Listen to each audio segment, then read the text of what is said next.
Hello friends, myself Mr. Minal R. Patel, working as a lecturer in Mechanical Engineering Department from Vallabh Polytechnic, Navsari. Today I will discuss about the example of cantilever beams, example number 1, 2 and 3 for the subject strength of materials, subject code 1904. તો આગળના લેક્ચરની અંદર આપણે simply supported beam વિશે ભણી ગયા. હવે આપણે જોઈએ છે કેન્ટિલીવર બીમ. કેન્ટિલીવર બીમ આપણે કોને કહીશું? જેનો એક છેડો ફિક્સ હોય, દિવાલની અંદર ચણી દીધેલો હોય અને બીજો છેડો ફ્રી હોય, તો એ પ્રકારના બીમને કેન્ટિલીવર બીમ કહેવામાં આવે છે. એટલે જ્યારે પણ આ ટાઈપનો એક્ઝામ્પલ પૂછાયેલો હોય કેન્ટિલીવર બીમનો, તો ત્યારે આપણે શિયર ફોર્સ કેલ્ક્યુલેશન અને બેન્ડિંગ મોમેન્ટ કેલ્ક્યુલેશન કરવાનું રહેશે. જો સિમ્પલી સપોર્ટેડ બીમનો એક્ઝામ્પલ હોય તો તેની અંદર આપણે નીચેથી લાગતા ફોર્સીસ ઇક્વલ ટુ ઉપરથી લાગતા ફોર્સીસ કરતા હતા અને પછી રિએક્શન્સ ફાઇન્ડ કરતા હતા. Anti clockwise moment equal to clockwise moment. જ્યારે કેન્ટિલીવર બીમની અંદર ફક્ત શિયર ફોર્સનું કેલ્ક્યુલેશન અને બેન્ડિંગ મોમેન્ટનું કેલ્ક્યુલેશન જ આવશે. અને એમાં ધ્યાનમાં રાખવા જેવી બાબત એ છે કે જ્યારે શિયર ફોર્સનું આપણે કેલ્ક્યુલેશન કરીએ છીએ ત્યારે હંમેશા આપણે જમણી બાજુના છેડા પરથી સ્ટાર્ટ કરીએ છીએ અને ધીમે ધીમે આ તરફ આગળ વધીએ છીએ. અને બેન્ડિંગ મોમેન્ટનું કેલ્ક્યુલેશન કરતી વખતે કેન્ટિલીવર બીમના છેડા પર બેન્ડિંગ મોમેન્ટ 0 થાય છે. તો આટલી બે જ બાબત આની અંદર ધ્યાનમાં રાખવાની છે. તો આપણે સ્ટાર્ટ કરીએ. Draw shear force and bending moment diagram for the beam shown in figure. તો અહીંયા આગળ એક ફિગરમાં આપણને કેન્ટિલીવર બીમ આપેલો છે. અહીંયાથી 1 મીટર જેટલા ડિસ્ટન્સ પર કોઈ લોડ નથી. અહીંયાથી 40 કિલોન્યુટનનો લોડ ઉપર લાગે છે અને આટલે 2 મીટરની લંબાઈ પર 20 કિલોન્યુટન પર મીટરનો લોડ ઉપરથી લાગે છે. જ્યારે એના ફ્રી છેડા ઉપર 50 કિલોન્યુટનનો લોડ આપણને આપેલો છે. તો આના પરથી શિયર ફોર્સનું કેલ્ક્યુલેશન કરીશું એટલે આપણે આ સિમ્બોલ બતાવી દઈશું કે સેક્શનની ડાબી બાજુએ ઉપર હોય તો પોઝિટિવ અને જમણી બાજુએ નીચે હોય તો પોઝિટિવ. પણ કેન્ટિલીવર બીમ માટે આપણે જમણા છેડા તરફથી જ સ્ટાર્ટ કરીએ છીએ. તો પહેલાં આપણે સી છેડા આગળ શિયર ફોર્સ ફાઇન્ડ કરીએ. એટલે force at C equal to કેટલો થશે? તો નીચેની બાજુએ 50 કિલોન્યુટન જેટલો છે. તો અહીંયા આગળ કેન્ટિલીવર બીમ છે એના માટે આપણે જમણી બાજુથી કન્સિડર કરીએ છીએ. તો અહીંયા આગળ જ સેક્શન છે એમ આપણે કન્સિડર કરીશું અને જમણી બાજુનો ફોર્સ છે એમ કન્સિડર કરીશું. તો જમણી બાજુનો ફોર્સ નીચેની બાજુએ હોય તો એ પોઝિટિવ આવે. એટલે સી ઇક્વલ ટુ 50 કિલોન્યુટન પણ પોઝિટિવ રહેશે. પછી અહીંયા આગળ આપણે બી પોઈન્ટ આગળ ફાઇન્ડ કરીએ છીએ. આ બાજુથી ડાબી બાજુએ વધતો જાઉં. અહીંયા આગળ એક લોડ છે બતાવેલો, તો અહીંયા આગળ આપણે ફાઇન્ડ કરીશું બી આગળ. તો બી આગળ શિયર ફોર્સ કેટલો થશે? તો ઇક્વલ ટુ આ 50 તો આવી જ ગયું, એટલે આ આન્સર તો બેઠો આપણે અહીંયા લખી જ દઈશું. પણ આટલો બીજો લોડ આ જે છે તે લોડ કેટલો કહેવાશે? આ યુડીએલ છે. તો એને મારે કાઢી નાખવું હોય તો આટલું 20 સાથે 2 ને મલ્ટીપ્લાય કરવું પડે અને એટલો પોઈન્ટ લોડ અહીંયા સેન્ટર પર લાગે છે એમ કન્સિડર કરી શકીએ. તો 20 ઇન્ટુ 2 જેટલો લોડ અહીંયા આગળ લાગે છે. એટલે બી સુધીમાં કેટલો લોડ લાગે છે? તો અહીંયા એક નીચે બીજો 20 ઇન્ટુ 2 જેટલો લોડ લાગે છે. એ પણ સેક્શનની જમણી બાજુએ છે. એટલે જમણી બાજુએ તો નીચે હોય તો પોઝિટિવ આવે કેન્ટિલીવર બીમની અંદર. એટલે અહીંયા આગળ 20 ઇન્ટુ 2 જેટલો લોડ પણ પોઝિટિવ છે. હવે બી આગળ એક બીજો લોડ લાગે છે 40 કિલોન્યુટન, જે ઉપરની બાજુએ છે. તો સેક્શનની નીચે હોય તો પોઝિટિવ આવે જમણી બાજુએ, પણ અહીંયા આગળ તો ઉપરની બાજુએ છે તો એ હંમેશા નેગેટિવ આવશે. એટલે -40 લઈશું. એટલે 50 કિલોન્યુટન આન્સર આપણને મળશે. હવે shear force at A point આગળ શિયર ફોર્સ. તો અહીંયા આગળ તો આપણને 50 મળી જ ગયું છે. એ 50 તો આપણે અહીંયા દર્શાવી જ દઈશું. અને અહીંયા આગળ કોઈ પણ લોડ લાગતો નથી. એટલે એ જે 50 કિલોન્યુટન છે તેટલો જ લોડ અહીંયા આગળ રહેશે. હવે આની અંદર આપણે ડાયાગ્રામ ડ્રો કરવા માટે આ બધા પોઈન્ટ જે છે એમાંથી ઊભી લાઈન આપણે ખેંચી લઈશું. અહીંયા આગળ શિયર ફોર્સની બેઝ લાઈન અને અહીંયા આગળ બેન્ડિંગ મોમેન્ટની બેઝ લાઈન ડ્રો કરી દઈશું. હવે એ પોઈન્ટ આગળ 50નો લોડ લાગે છે એટલે 50 જેટલું ઉપર લાઈન આપણે લઈશું. પછી બી આગળ પાછો 50નો લાગે છે એટલે બીની ઉપર પણ આપણે 50 જ લઈશું. પછી સી આગળ લોડ લાગે છે 50, તો સી આગળ આપણે ઉપર 50 બતાવી દઈશું. હવે અહીંયા આગળ ડાયાગ્રામ ડ્રો કરતી વખતે આપણે અહીંયાથી ડ્રો કરવાનું સ્ટાર્ટ કરીએ છીએ. અહીંયા 50નો લોડ લાગે છે એટલે 50 બતાવી દીધું. આટલા ભાગમાં કોઈ લોડ નથી લાગતો એટલે એને સ્ટ્રેટ લાઇનથી બતાવી દીધું. અહીંયા આગળ 40 જેટલો લોડ ઉપર લાગે છે એટલે આપણે ઉપર બતાવી દઈએ છીએ 40 જેટલો, બરાબર. અહીંયા આગળ આપણો 50 આવેલો હતો બી આગળ, એ 50 આપણો અહીંયા છે, પણ આ બાજુથી હું ડ્રો કરું છું. હવે ડાયાગ્રામ ડ્રો કરતી વખતે આમથી ડ્રો કરું છું એટલે અહીંયા આગળ આ 50 આવી ગયો. પછી આ 40નો લોડ લાગે છે એટલે પછી 40 જેટલો બીજો ઉપર બતાવીશ એટલે ટોટલ આપણું આ 50 અને 40 90 થઈ જશે. પછી આટલેથી આટલી લંબાઈમાં યુડીએલ લાગે છે તો એને આપણે યુડીએલ એટલે ત્રાસી લાઈનથી જોઈન કરીશું. અને છેલ્લે 50નો નીચેની તરફ લોડ લાગે છે તો આટલો 50 જેટલો નીચે બતાવીશું એટલે આ આપણો શિયર ફોર્સ ડાયાગ્રામ કમ્પ્લીટ થશે. એ જ રીતે બેન્ડિંગ મોમેન્ટ કેલ્ક્યુલેશન માટે આપણે આ સિમ્બોલ બતાવી દઈશું. સેક્શનની ડાબી બાજુએ એન્ટી ક્લોકવાઇઝ અને જમણી બાજુએ ક્લોકવાઇઝ હોય તો પોઝિટિવ આવે, નેગેટિવ. અહીંયા આગળ આપણે પહેલામાં શું બતાવતા હતા, સેક્શનની ડાબી બાજુએ ક્લોકવાઇઝ અને જમણી બાજુએ એન્ટી ક્લોકવાઇઝ હોય તો પોઝિટિવ એમ બતાવતા હતા. તેની જગ્યાએ અહીંયા આગળ ડાબી બાજુએ નેગેટિવ અને જમણી બાજુએ આમ ક્લોકવાઇઝ હોય તો નેગેટિવ એવું બતાવ્યું છે. બરાબર છે. તો હવે મોમેન્ટ જે છે એ ફાઇન્ડ કરવા માટે કેન્ટિલીવર બીમના છેડા પર મોમેન્ટ હંમેશા 0 થાય છે એટલે છેડો આપણો સી છે તો moment at C equal to 0. પછી બી આગળની મોમેન્ટ, તો બી આગળ મોમેન્ટ એટલે અહીંયા આગળ મોમેન્ટ લેવા માટે પણ આપણે જમણી બાજુથી જ સ્ટાર્ટ કરીશું. સિમ્પલી સપોર્ટેડ બીમ હતો તો એમાં આપણે ગમે તે બાજુથી સ્ટાર્ટ કરતા હતા પણ કેન્ટિલીવર બીમ માટે આપણે જમણી બાજુથી જ સ્ટાર્ટ કરીશું. તો બી આગળ મોમેન્ટ, તો જમણી બાજુએ જેટલા પણ લોડ લાગે છે એની મોમેન્ટ લઈશું. આ 50 છે તો 50 ઇન્ટુ 2, તો 50 ઇન્ટુ આપણું થશે 2 પણ એ નેગેટિવ આવશે. કેમ?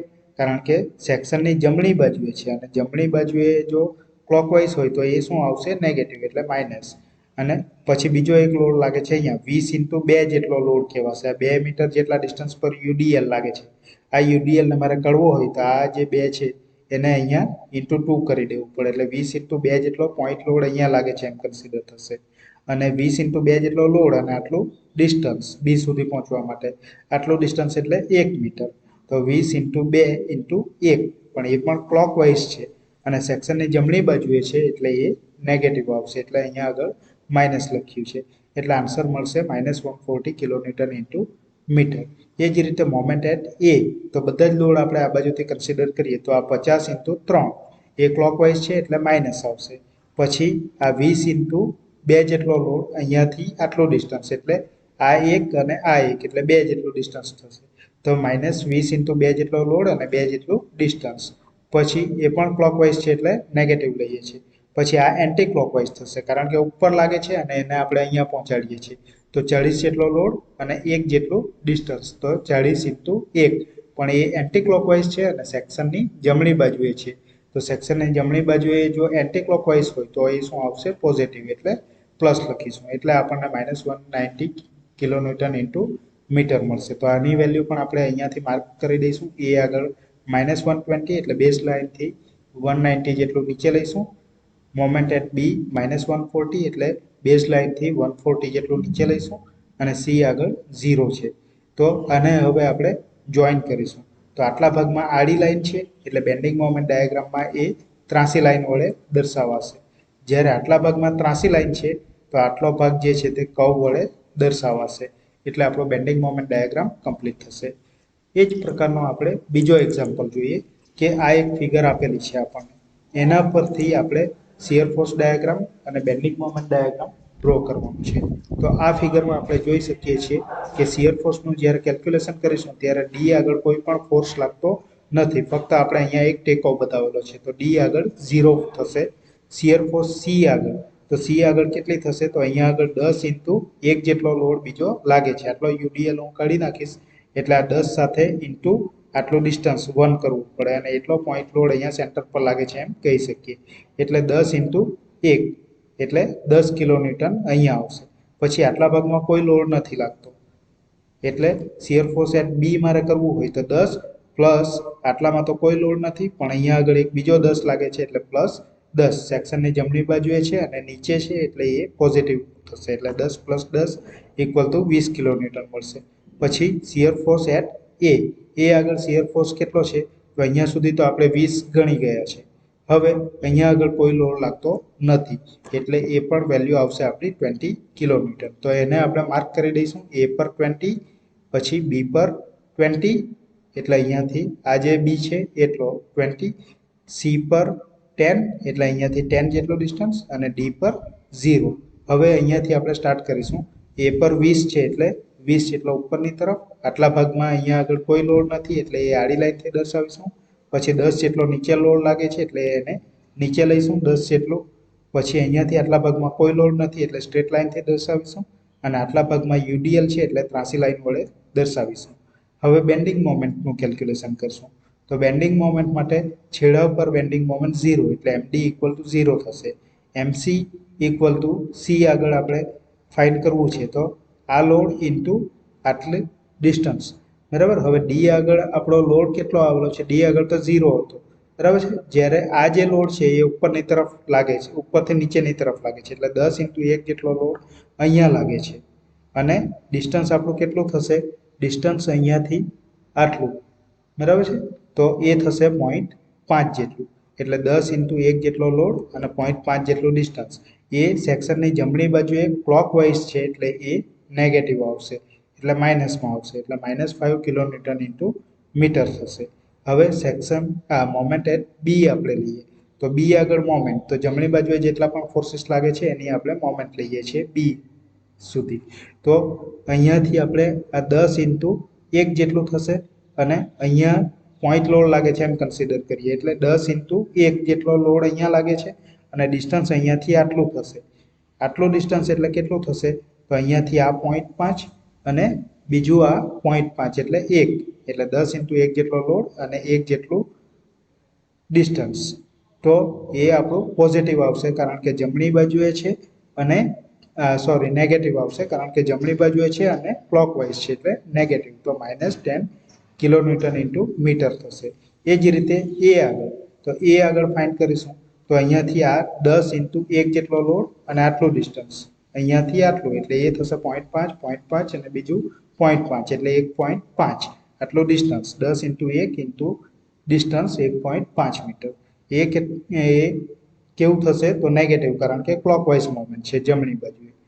પછી બીજો લોડ છે આ, તો 10 ઇન્ટુ 0.5 એ પણ ક્લોકવાઇઝ છે એટલે માઇનસ થશે, એટલે -10 ઇન્ટુ 0.5 એટલે -15 -5 equal to -20 kilonewton into metre થશે. અને આપણે માર્કિંગ કરી દઈશું. ડી આગળ 0 છે, સી આગળ -5 એટલે નીચેની બાજુએ 5, બી આગળ -10 એટલે નીચેની બાજુએ 10, અને એમ એ એટલે કે એ આગળની મોમેન્ટ -20 છે એટલે નીચેની તરફ 20 લઈશું. હવે આટલા ભાગમાં આડી લાઈન આવે છે તો એટલા ભાગમાં ત્રાસી લાઈન દર્શાવીશું. ફરીથી આટલા ભાગમાં આડી લાઈન છે તો એ ત્રાસી લાઈન દર્શાવીશું, અને અહીંયા આગળ ત્રાસી લાઈન છે તો એને એટલા ભાગમાં આપણે કર્વ વડે જોઈન કરીશું. એટલે આ આપણો કેન્ટિલીવર બીમ માટેનો ડાયાગ્રામ થશે. એક એક્ઝામ્પલ આપણે બીજો લઈએ આ જ પ્રકારનો. તો એની અંદર એક કેન્ટિલીવર બીમ આપેલો છે જે 3 મીટર લાંબો છે. એમાં 20 કિલોન્યુટન પર મીટરનો યુનિફોર્મલી ડિસ્ટ્રીબ્યુટેડ લોડ એટલે કે યુડીએલ 2 મીટરની લંબાઈ પર ફિક્સ સપોર્ટથી લાગે છે, અને 50 કિલોન્યુટનનો લોડ ઉપરની તરફ બિંદુ ભાર મુક્ત છેડા પર લાગે છે, એટલે 50 કિલોન્યુટનનો પોઈન્ટ લોડ એના ફ્રી છેડા પર લાગે છે. તો આ બીમ માટે આપણે ડાયાગ્રામ ડ્રો કરવાના છે. તો એમાં પણ આપણે જમણી બાજુથી સ્ટાર્ટ કરીશું કારણ કે કેન્ટિલીવર બીમ છે. આ સિમ્બોલ આપણે બતાવી દઈશું. શિયર ફોર્સ એટ સી, તો સી આગળ લોડ કેટલો લાગે છે? -50. જમણી બાજુએ ઉપરની બાજુએ છે, તો જમણી બાજુએ નીચે હોય તો પોઝિટિવ આવે, પણ ઉપરની તરફ હોય તો નેગેટિવ, એટલે -50 કિલોન્યુટન થશે. પછી બી આગળ આવીએ, આમથી આપણે આ બાજુ આગળ વધતા જઈએ છીએ. તો બી આગળ આવીએ તો આટલા ભાગમાં કોઈ લોડ લાગતો નથી, એટલે એ -50 કિલોન્યુટન જ રહેશે. પછી હજી આપણે આગળ આવીએ એટલે એ પર પહોંચીશું. તો શિયર ફોર્સ એટ એ કેટલો થશે? તો અહીંયા સુધી તો -50 આપણે ફાઇન્ડ કરી ગયા છે એટલે એ તો બેઠું લખી દઈશું. પ્લસ બીજો લોડ લાગે છે 20 ઇન્ટુ 2, કારણ કે આ યુડીએલ કાઢી નાખું તો આ ડિસ્ટન્સ ઇન્ટુ કરવું પડે, એટલે 20 ઇન્ટુ 2 થશે, અને એટલો અહીંયા સેન્ટર પર લોડ લાગશે. તો એ 20 ઇન્ટુ 2 એટલે 40, અને એ નીચેની તરફ લાગે છે.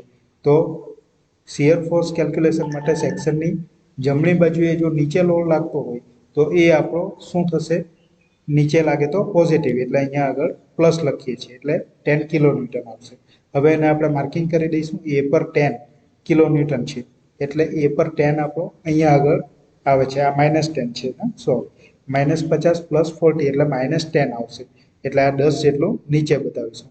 બી પર -50 એટલે 50 જેટલું નીચે બતાવીશું. સી પર -50 એટલે 50 જેટલું નીચે બતાવીશું.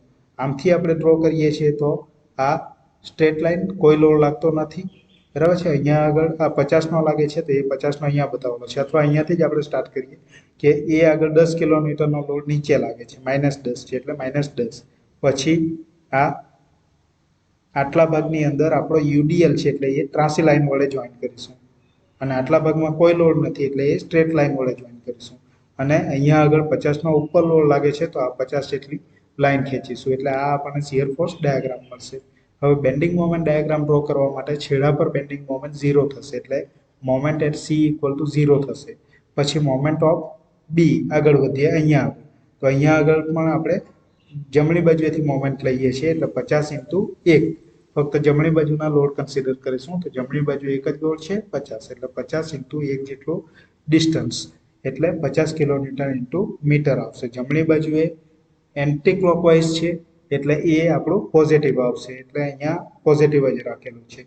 જ્યારે એમ એ આપણે ફાઇન્ડ કરીશું ત્યારે આ બાજુના જેટલા પણ લોડ છે જમણી બાજુના એ બધાની મોમેન્ટ લઈશું, તો આ થશે આપણું 50 × એને એ સુધી પહોંચાડવાનું છે એટલે 1 અને 2 એટલે 3 મીટર જેટલું અંતર કાપવું પડે, એટલે ઇક્વલ ટુ 50 × 3 થશે.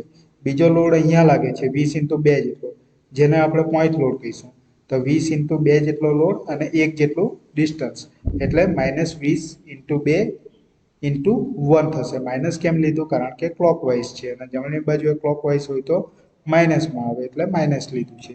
તો એ આપણને મળશે 110 કિલોમીટર × મીટર. તો એ આગળ આપણી મોમેન્ટ કેટલી થઈ? 110, એટલે અહીંયાથી 110, પછી બી આગળ 50 એટલે બીની ઉપર 50 બતાવીશું અને એ આગળ 0. હવે આ બધા પોઈન્ટને આપણે જોઈન કરીશું તો અહીંયાથી આટલા ભાગમાં શીયર ફોર્સમાં ત્રાસી લાઈન છે તો એટલો ભાગ બેન્ડિંગ મોમેન્ટ ડાયાગ્રામમાં કર્વ વડે દર્શાવાશે. જ્યારે આટલા ભાગમાં સ્ટ્રેટ લાઈન છે, સીધી લાઈન છે, તો આ ભાગને આપણે ત્રાસી લાઈન વડે દર્શાવીશું. તો આ થયો આપણો bending moment diagram. Thank you.